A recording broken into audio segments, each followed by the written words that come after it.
My next guests are going to tell us about some Special Olympics activities that's going to be happening in Abu Dhabi. And right next to me with a very serious face, and not usually, that's a smile I know, Leon Michael Hazard, who is the torch bearer, who's going to be taking the torch to Abu Dhabi for Special Olympics.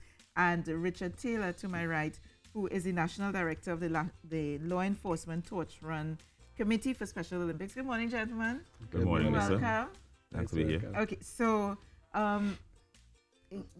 you guys are members of the Law Enforcement Officers Torch Run Committee. Yes, Lisa. What are we talking about when we say Law Enforcement Officers Torch Run Committee? Well, the Law Enforcement Torch Run Committee is a number of, or combination of officers from all the law enforcement agencies in Trinidad and Tobago. Yeah. So it's really the Ministry of National Security.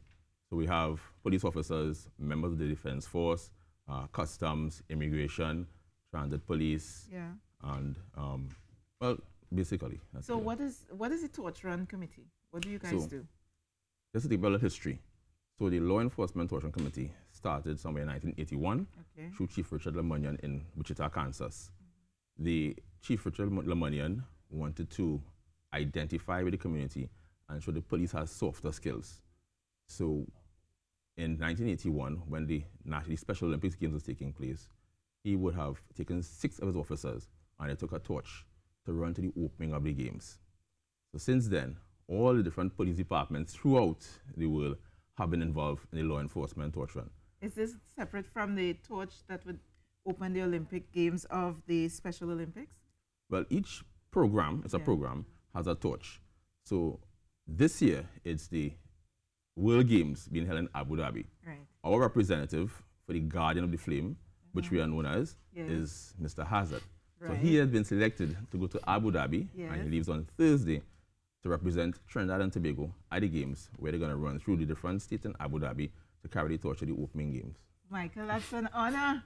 Yes, it's a privilege and an honor to represent Trinidad and Tobago once again at one of the highest stage. Because you've done this before. No, I never run the torch, but I represent Trinidad and Tobago in different events in sporting.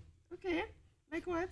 I was a long distance athlete. Right. I'm actually the Caribbean record holder still for the longest distance. Wow, you're holding out on me. I did not know that. Luval, you did not tell me this. Congratulations. Yeah, thank you. As the torch runner, what is your responsibility? The responsibility as the torch bearer is to carry the flame of hope to the games throughout the different states and county, and will raise awareness for the special children.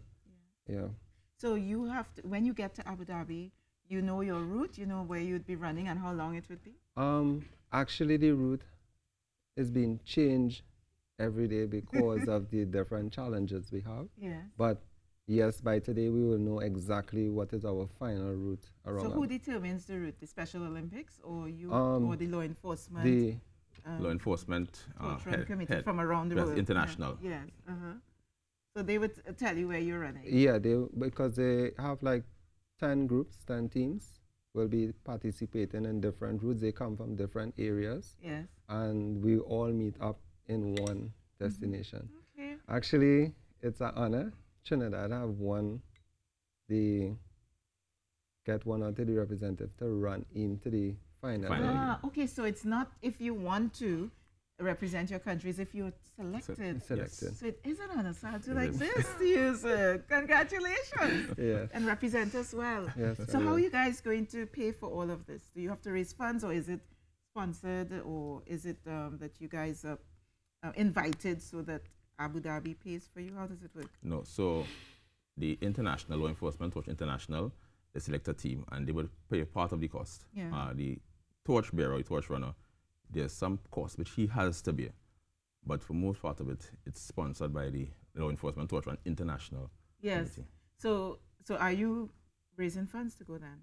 How are you doing it? No, well, we didn't raise funds on this occasion for us to go. Because as I said, most of it is paid for by Law Enforcement Torch Run International. Right.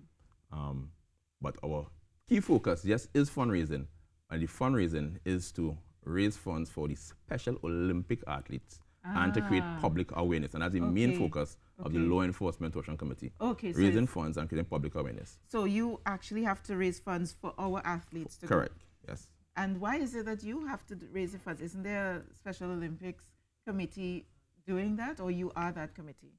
Well, as I mentioned earlier on, it's an opportunity to see the softer skills of law enforcement. Not just the police, but softer skills of law enforcement. Yes. It's a form of giving back and creating more awareness in the community and that camaraderie and developing relationships. Yes. So law enforcement officers get that opportunity to go into communities to treat with persons with intellectual disabilities, raising funds, creating public awareness, assisting. As a matter of fact, some of the coaches are law enforcement officers. For example, Mr. Grant, he's the equestrian coach, and he'll be going as well. He's a police officer, former police officer. And we have members from the Defense Force. And I think Leon at one time was a coach as well. Yeah. And how do you guys, what sort of activities have you started? What sort of fundraising activities do you have to raise funds? Because I want to draw the public in to support you if you need the support, particularly for Special Olympics. And I know that Shamla is probably sitting across there and going, yes, can I get a question in? Yes. There are different events. Our signature event is what we call the Silver Mile. Yes. And that was done some time back. But we also have barbecues, we have hikes, and we have runs, awareness runs, to create funds. And there are persons who would always volunteer to sponsor and assist the committee.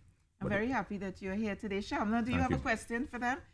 Can we get Shamla on set so that she can get a question or two in? I think it's really appropriate that we include Shamla in this segment. Don't you think so, Shamla? You'll take over. Shamla says she'll take over. It's very true. She'll probably take over. Okay, so we're gonna get you a mic. We're gonna get you mic'd up. But in the meanwhile, so when do you leave? I leave on Thursday coming on the 28th. Yes. To head to United States, then off to London, and then into Abu Dhabi. Are you going to the US, then London? That's a long way to Abu Dhabi. That's a long way. Yeah. So Shamla is on set with us now. And Shamla, do you have any questions for the gentlemen who are taking the torch to Special Olympics? Yes. Sure. Well, good morning, guys. Good morning. With respect to the Special Olympics, let me hold it. With respect to the Special Olympics, you guys, I know it is there every year. It happens, I think, annually. So, yes. Right. So you all have like a specific sponsor or anyone locally that backs you? Well, there are a number of persons who continue to sponsor us every year. We have the Fur Optical Company, where you have Richard Kahn from Kahn Supermarket, Miss Wilson from Dejeuner's Restaurant, and a number of other sponsors, Blue Waters and so forth. But the games you are speaking about annually are our national games. Right. The international games are held every 2 years. Right. So for the last 3 games, Trinidad and Tobago has been selected to carry the torch. And with respect to the athletes themselves, in training, are there equipment and so on, special equipment that will help facilitate them to be on par with, well, international competitors? Of course. And we have our athletes, they are on par and some of them above par. I know that, and I can tell that. Our coaches, we have some really fantastic coaches for different events in this country. And yes, the equipment is available. Right, and last thing, is there anything that can be done to improve what is currently taking place? But yes, there's always more can be done, and I want to ask the public to come out and support the Law Enforcement Torturing Committee. We are always looking for volunteers throughout these services as well as civilians. So we want to plea right now to ask persons to come in and assist the Law Enforcement Torturing Committee for Special Olympics. Yeah, that we can continue to develop. How can they get involved? How can members of the public get involved? There are two numbers. Lovely brochure. Lovely brochure, but I can leave the numbers with you. The numbers are 685-7697. That's my number. And 492-2313. So you're going to give us the correct numbers, yes. And we will get those numbers to Noreen at the front desk. You can call 622-4141 for more information. Didn't I tell you Shamla would have some really good questions for you guys? All right, so congratulations, guys. Thank you very much. Thank you, Shamla. I know you're coming back with your question. You'll be back, and I want to extend all success to you and to the team. You leave on March the 5th, is it? No, I'm leaving the March February the 28th. Oh, you're leaving right this week, Thursday here. All right, can I hold this torch? Sure. Am I allowed to hold it? Yes, you are allowed. All right. For Costa. It's fundraising. All right, so I'll make a donation. I'll make a donation after the show for you towards this effort. And I encourage all of you out there who want to contribute to our team, Special Olympics, heading off to Abu Dhabi, supported by the Law Enforcement Torch Run Committee, to make a donation, and they can just call, or there's a bank account. There's a bank account, I'll get it to you as well. Okay, so we'll get the information for you that you can continue. I feel like a champion this morning. Thank you so much. We're going to go across to Rishi. I look like a champion. Like a champion. You know, there's a song, walk like a champion, talk like a champion. I know that song actually. I do.